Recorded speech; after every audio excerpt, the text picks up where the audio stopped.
Bueno, lo primero que te he pedido es un seudónimo. Lolo. Lolo. Este es un viaje que arranca en el mar, terminará en un faro. Suelo preguntar a mis invitados por su relación con el mar. Ya sé que la tuya es muy, muy intensa, pero te voy a llevar a un olor. Te voy a llevar al olor de las patatas suecas hervidas que llevaba tu abuela cuando salíais a navegar. O sea, abres el tupper donde estuviera esa comida y ¿dónde va tu cabeza inmediatamente? Pues va a una cala en Pasado San Telmo, casi enfrente de la isla Dragonera. Estoy hablando de la isla de Mallorca. A mi familia va a lo que yo llamo los años dorados, en esa evocación de la ausencia de responsabilidad, de cuando todo era de color de rosa, cuando en tu vida había armonía y felicidad y no tenías que asumir ningún tipo de responsabilidad. Va a un fondo de mar verdoso porque hay arena abajo. Y va inexorablemente a unas aletas, unas gafas de buceo, un arpón artesanal que me hice con un palo que encontré por el monte y un tridente a buscar pulpos y sepias. ¿Desde qué edad buceas? Yo creo que desde que tengo uso de razón, desde hace... Bueno, pues tengo 46 años, probablemente desde que tenía 1 año y medio. Siempre en los brazos de mi abuela, luego en los brazos de mi madre y luego ya de manera autónoma enseñando a mis hermanos a nadar, a bucear. He encontrado siempre debajo del agua una especie de paz de espíritu, paz interior, no tanto física porque tienes todos los sentidos alerta, básicamente que no te falte el aire, ¿no? para poder seguir buceando. Pero siempre me ha parecido que estar debajo del agua ponía una pausa a lo que había en la superficie. Y bucear donde yo he buceado siempre ha sido una experiencia muy reconfortante porque había fondos marinos llenos de vida y donde pasaban muchas cosas y donde había muchas cosas que hacer, que ver, que observar. A la gente le habrá llamado la atención lo de las patatas suecas. Es que son unas patatas muy pequeñas que se hierven enteras, se hierven incluso con la piel y que luego se comen o con arenques o con quisquillas, que es lo que aquí llamamos camarones ya peladas, con una mayonesa o con una salsa sueca especial. Y es un poco lo que te marca la propia gastronomía sueca. ¿Sabes? Que al final es una mezcla de lo sueco, lo danés. Y es una dieta bastante equilibrada, muy saludable. Desde luego, imposible competir con la mediterránea. ¿Cómo era la casa de tus abuelos? Era una casa grande, era una especie de finca que no tenía parcela de finca como tal, ni un terreno muy grande, pero sí era una parcela grande. Una casa mallorquina antigua, con una cocina mallorquina, que era donde antes estaba el ganado para arar el campo. Era una casa decorada con todo lo que coleccionaba mi abuelo, que eran pistolas antiguas y escopetas antiguas, cuernos para guardar la pólvora. Había una armadura que me daba un terror enorme todas las noches cuando yo subía las escaleras de casa de mis abuelos para dormir en mi habitación. Era una casa muy acogedora y era una casa donde siempre eras bienvenido por la sonrisa de mi abuela que le iluminaba todo. Huele a decir que yo era un poco el nieto preferido, era el primero. Y entonces, pues, siempre fui el preferido de mi abuela. Pues siempre era bien acogido. Mis padres soltaban lastre, porque mi padre era una persona que tenía una vida profesional muy intensa. Mi madre quería estar a su lado porque mi padre necesitaba que mi madre estuviese a su lado. Y en los periodos vacacionales, siempre y de manera inexorable, el refugio era Son Sans, que era la casa de mis abuelos en Es Cap d'Ella, en el interior de la isla de Mallorca. ¿Cómo recuerdas tus cumpleaños? Pues muy felices. Nosotros siempre cantamos el cumpleaños feliz al homenajeado por la mañana, ¿Sí? en sueco, que eso es herencia de mi abuela materna. Mi abuelo materno era danés, mi O abuela sea, materna así, era sueca. así. Ja må du leva, ja må du leva, ja må du leva ut i 100 år. Ja visst ska du leva, ja visst ska du leva, ja visst ska du leva ut i 100 år. Y por 100 años más. Y por 100 años más. Que sean 100 años más. Sí, entonces todas las mañanas, cuando eras un niño, yo era muy dormilón, pero no sabías por qué el día de tu cumpleaños te desvelabas y te levantabas antes de que llegase el resto de la familia, en este caso padres, abuelos si estaban en casa y hermanos, con una bandeja, con una taza de té rodeada de flores y un platito con una tarta, una vela para cantar el cumpleaños feliz en sueco. Y era así como todos los miembros de la familia despertábamos y el resto pues llevaba algún regalo, algún detallito que él del cumpleaños abría en la cama. ¿A tu hijo se le cantáis el cumpleaños feliz en sueco? También Yolanda, mi pareja, y yo, y los 3 hijos de mi pareja, mis hijos putativos, que es una palabra... Lo de putativo la verdad es que me resulta muy feo, pero es una forma de expresarlo. No son hijos biológicos míos, aunque forman una parte intensa y activa de mi vida. Y cada uno a su modo canta el Llamos no Oliva a su manera, pero es muy divertido escucharlo, y al final de lo que se trata es de vivir ese momento en comunión, en familia, todos juntos, felicitando al del cumpleaños. Y bueno, pues Joaquinito lo canta como le suena, y entonces pues se lo inventa, pero al final de lo que se trata es de pasar un rato agradable en esta vida de vorágine. Unos tienen que ir al colegio, otros tienen que ir a trabajar, y al final es ese momento íntimo de familia que te queda. Luego ya por la noche pues hacemos una merienda cena o lo que sea. ¿Cuánto te recuerda tu vida a la de tu padre? Constantemente. En muchos sentidos, en lo personal y en lo profesional. En lo profesional es una sombra permanente, un espejo, una especie de guía que también afecta a lo personal. Por ponerte un ejemplo, yo me he criado al lado de un padre al que siempre paraban por la calle. Yo sentía que me hurtaban de alguna forma, y dicho con todo el respeto, esos momentos en los que a mí me tocaba disfrutar de mi padre y no de la figura o del personaje que era mi padre. Y luego entendí que es que cuando tú te dedicas a esta profesión, tienes que entender que te debes en cuerpo y alma a aquellos que te siguen como lector, como oyente, como espectador.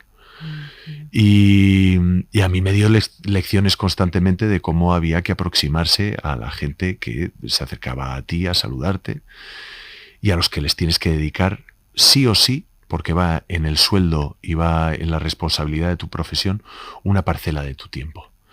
Y luego en lo profesional, a pesar de que, como dice un grande de la comunicación en este país, mi padre era mucho mejor que yo, y yo parto siempre de esa base en toda mi trayectoria profesional.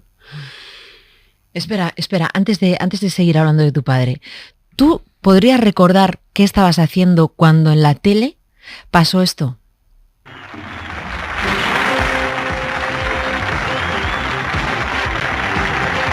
Señoras y señores, aquí están ya los 200 invitados que hoy participan en El Precio Justo.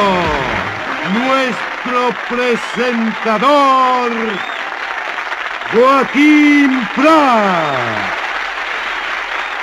Muchas gracias, señoras y señores. Bienvenidos al primer programa del Precio Justo. Hoy comienzan jugando Fina Aniorte. El primer Precio Justo que hizo tu padre. Tú, esto fue en el 88, creo. Sí. Sí, año ¿no? 88. ¿Tú estabas delante de la tele? Sí. Estabas delante de la estábamos tele. todos, pues como si fuese Eurovisión. Fíjate que eso lo lamento, no haber seguido esa tradición de hacer la merienda cena para ver Eurovisión, que era un acontecimiento. Pues esto era prácticamente igual. Lo que pasa es que yo no era consciente de la dimensión mediática o de popularidad que podía tener mi padre, la que arrastraba y la que luego le dio el precio justo hasta muchos años después. Ujú. Es lo que entiendo que le pasa a mis hijos, o concretamente al pequeño. Él ve con absoluta naturalidad que su padre trabaje en la televisión. Luego sí te das cuenta de lo que eso lleva aparejado. Y en el caso concreto del precio justo, debo decir que no es porque sea mi padre, yo tengo esa opinión y probablemente otros difieran de la misma, a pesar de que es un formato del que se han hecho cargo grandes presentadores, el último Carlos Sobera, que es un grandísimo presentador. Pero creo que hay formatos televisivos que son del presentador. Y disociar el precio justo de Joaquín Prat es muy complicado. ¿Por qué Joaquín Prat se ha puesto de seudónimo Lolo? Bueno, pues te va a parecer... al final es el seudónimo que yo he utilizado en otras ocasiones cuando no quiero dar mi nombre. Yo era muy fan de la película de Andrés Pajares, El Currante, y Andrés Pajares era uno de los seudónimos que utilizaba para hacerse pasar por gay y trabajar en un concesionario de coches que era propiedad de un gay. Entonces él pensaba que iba a tenerlo mucho más fácil a la hora de... Era un tipo que era pluriempleado, por eso de ahí el nombre de la película El Currante. Y no me preguntes por qué, era una película que yo puedo haber visto 30 veces. Era una película que llegó a casa en VHS, no sé si no se devolvió al videoclub o se la regalaron a mi padre, y yo una y otra vez volví a ver El Currante. No había en aquella época, no existía, por supuesto, internet, ni las plataformas digitales, ni siquiera existían las privadas, y era o lo que había en la tele o lo que uno metía en una cinta beta o VHS. Y yo le cogí cariño a esa película, me hizo mucha gracia el seudónimo que él utilizaba y, bueno, pues a veces tiro de Lolo. ¿Tú dirías que eres un currante? Yo diría que tengo el privilegio de ser un currante, o la enorme suerte de ser un currante. No sé si hay mucha gente que sabe que tú empezaste en los medios de comunicación cuando ya tu padre había muerto. Uh-huh. Yo creo que 4 años después de que muriera tu padre, ¿no? Dices bien. ¿Es verdad que tomaste la decisión en el velatorio? Sí. Yo estaba estudiando económicas, mi padre me decía, no estudies periodismo, eso no es una carrera, estudia una carrera. Y luego ya, como en esta profesión hay en aquella época, hoy también, hay un alto nivel de intrusismo, pues oye, si tienes capacidades como comunicador, pues ya te harás o te labrarás tu camino en la faceta comunicativa que más te llame. Y yo dije, pues bueno, pues un poco generalmente por pura inmadurez, es lo que yo le intento hacer ver a los chavales en casa, que es, si es que yo tampoco sabía lo que quería estudiar y me metí en económicas pues porque me daba la media y empecé en la Complutense y a los 3 meses de estar estudiando económicas dije, pero ¿qué narices hago yo aquí? Uh-huh. Aguanté por no darle el disgusto a mi padre. Cuando mi padre fallece después de 2 meses en la UCI del antiguo hospital Puerta de Hierro, en el velatorio, creo que en una conversación con José María García me dijo, oye, si quieres dejar de perder el tiempo, ponte con periodismo y cuando termines me das un toque. Todavía estoy esperando que me coja el teléfono. El único que cuando yo termine la carrera de periodismo me invitó a que me presentase a las pruebas para hacer prácticas un verano en la cadena SER, fue Iñaki. Luego entablé una relación maravillosa, no solo con Iñaki y con todo el equipo de Hoy por Hoy, sino con Paloma Quintanilla, que era la sombra de Iñaki Gabilondo. Y llegué para un verano, para hacer prácticas. ¿Sabes, Joaquín, que cuando te he preguntado por tu padre, lo primero que has dicho es una sombra? Sí. Luego has dicho es un espejo, un referente, pero lo primero que has dicho es una sombra. Es que es muy difícil de desprenderse. 25 años hace que se murió mi padre. Y por supuesto, yo lo recuerdo todos los días. Es que no hay un solo día, pero porque también hay muchas cosas, muchas circunstancias que me lo recuerdan y muchas personas. Dejar un recuerdo tan grande en muchas personas que no le conocieron en persona, es muy complicado 25 años después de haber fallecido. Y todavía hay mucha gente que ahora a través de redes sociales, en otras ocasiones por la calle, me lo recuerdan. Me dicen, ¿cómo te pareces a tu padre? Y yo digo, no, pero mi padre era mucho mejor que yo. Es inevitable. Mi padre estuvo 25 años en la SER.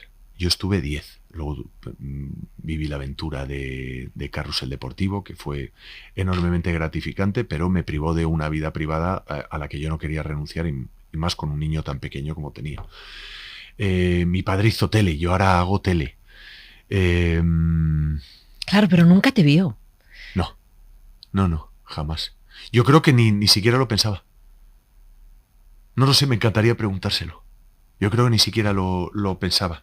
Yo me alejé mucho de todo aquel mundo, de toda esa esfera. A mí me parecía que tener una dimensión pública era un auténtico coñazo, con perdón, que era muy aburrido, que era...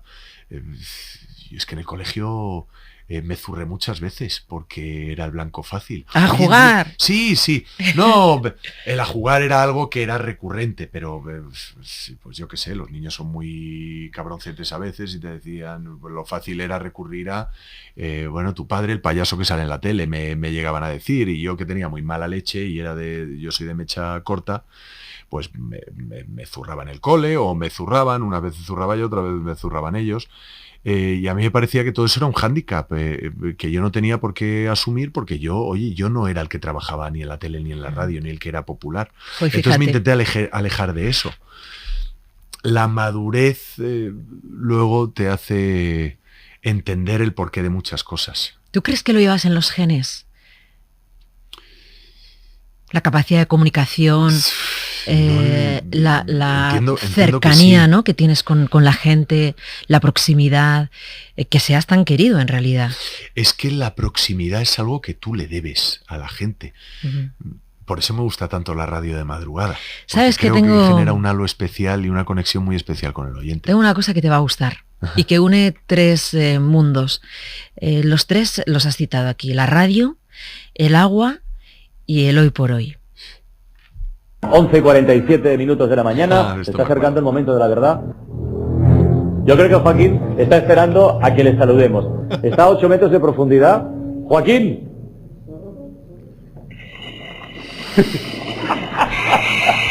Es Darth Vader. Es la guerra de las galaxias. ¿Tú puedes hablar o no?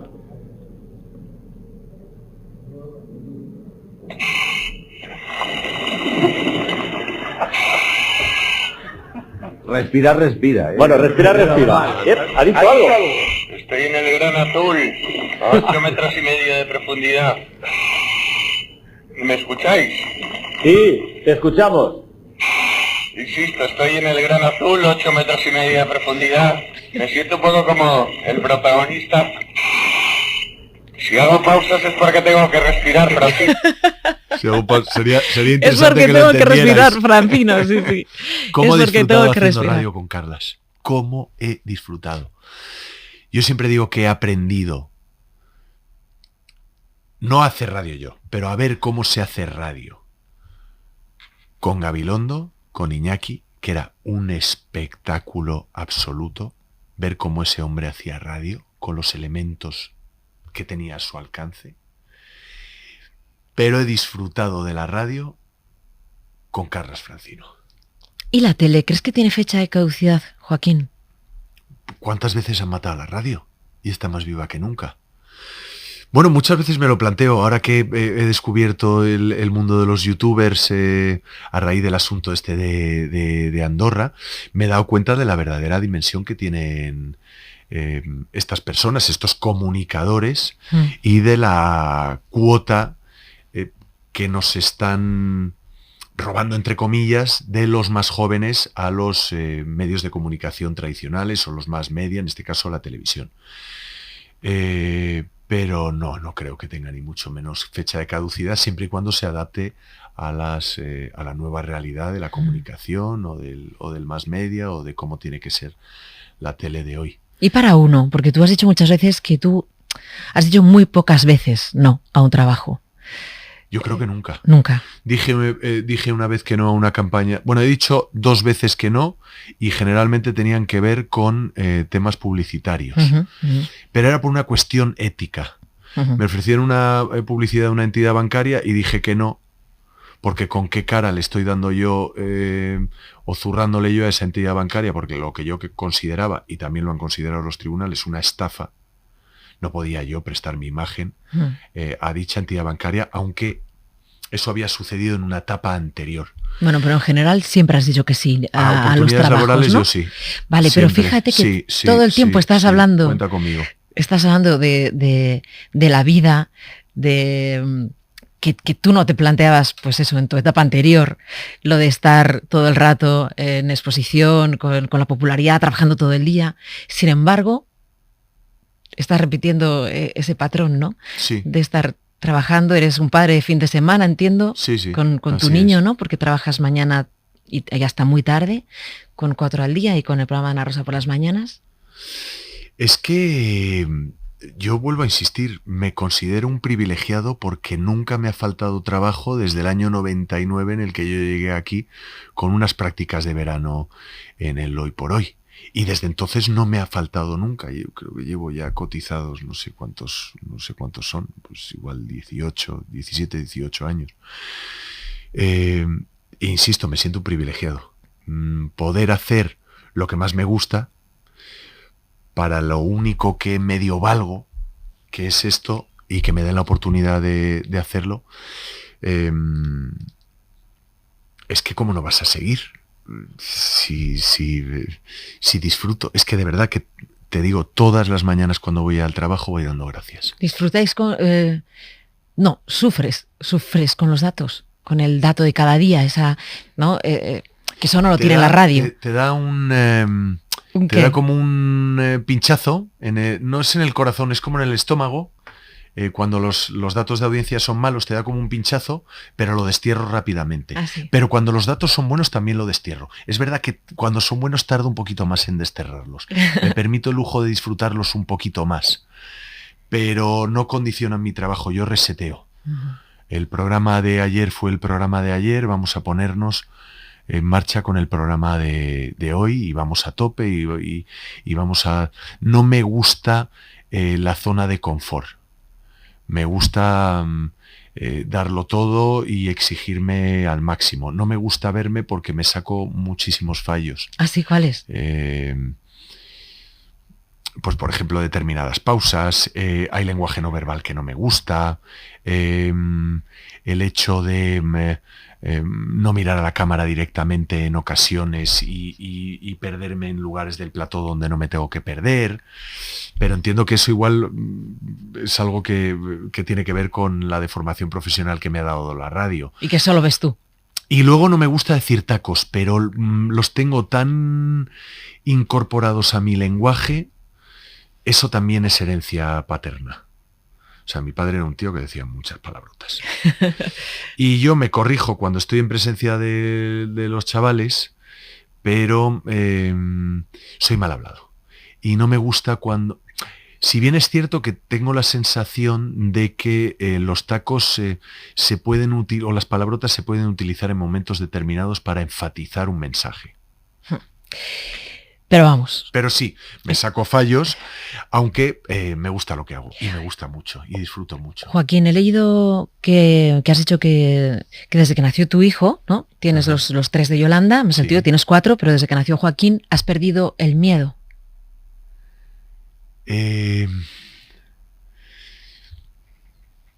Depende. ¿El miedo a qué? ¿El miedo a qué? Bueno, tengo miedo a no estar con mi hijo. A fallarles, a faltarles algún día. A eso sí que tengo mucho miedo. ¿Y qué miedo te ha quitado tener un niño? O tener hijos. Bueno, vamos. me ha quitado el miedo a fallarme a mí mismo, porque me ha demostrado que soy un buen padre. Y luego me ha quitado el miedo a no estar a la altura de las circunstancias. Aunque es lo más difícil, ¿eh? Joder, es lo más difícil que he hecho en mi vida. Educar a un hijo. Cosa última. A veces siento que no estoy a la altura, a veces veo que fallo, pero por lo menos puedo reconocer esos fallos e intentar hacer propósito de enmienda. Pero me da miedo no estar ahí para él porque a mí me faltó mi padre cuando más lo necesitaba. No desde el punto de vista del padre que provee, del padre que está ahí para que a su familia no le falte de nada. Me faltó mi padre cuando empezaba a ser mi amigo. O cuando empezábamos a compartir cosas de la vida que hasta entonces no había podido compartir con él porque yo no tenía la madurez suficiente para hacerlo. Y fue repentino lo de tu padre, ¿no? Sí, bueno, un día le dio un infarto en televisión española grabando Como lo veis. Mi madre y yo nos marchamos corriendo al hospital y pudimos verle en la UCI. Él estaba consciente y por la tarde le dio un derrame en la zona del hipotálamo y entró en coma, estuvo 2 meses en coma y se murió. No me gustaba verle en la UCI en coma, no era mi padre. No era el recuerdo que yo quería tener de mi padre, aunque siempre conservas la esperanza de que salga adelante. Aunque yo llegó un momento que ya renuncié a eso. Nos decían, bueno, es que esto puede causar graves lesiones cerebrales. Y digo, bueno, pero, egoístamente a veces pensaba, pues yo prefiero que Dios se lo lleve. Y luego me peleé con Dios. ¿Y te reconcilió? No, me peleé con mi fe. No me he reconciliado con eso. Yo me reconcilio con las personas, pero con aquello no soy creyente y no apelo demasiado a Dios ni a nada por el estilo. Mi hijo recibe una educación religiosa y me reconforta ver, y le voy a dejar toda la autonomía del mundo para que él saque sus propias conclusiones. Te voy a llevar al faro. Venga. Te voy a llevar con tu hijo. Vale. Vale, te voy a preguntar cuál ha sido la última conversación que has tenido con él, pero mira el faro que tenemos. Imagínate ahí con Joaquín de 6 años, tienes 6 me has dicho, ¿no? Sí. Tu hijo. ¿De qué estaríais hablando? Y te voy a pedir también que pongas una canción. ¿Qué canción sería y de qué estarías hablando? ¿Qué te gustaría explicarle a tu hijo? Pues sería seguramente Facto de la fe y las flores azules. Sería Solo palabras, que mira, me lo has puesto en bandeja porque de palabras iría la cosa y estaríamos hablando de lo importante que es respetar a los demás. La última conversación que tuvimos iba un poco por ahí. ¿Y él qué te decía? Bueno, él intenta desviar. Él sabe que yo saco esta conversación porque me han llegado campanas de algún lado. Papá no está en casa entre semana, papá no ve a Joaquín entre semana y entonces a papá es mamá quien le pone al día. Y estamos hablando, no sé si en el faro, probablemente en el faro también, después de habernos visto las gaviotas, después de haberle enseñado los cormoranes que hay en unas rocas más al fondo y que están tomando el sol antes de zambullirse en el agua y desaparecer en las profundidades. Le estaría hablando de lo que hay más allá de ese mar que estamos contemplando.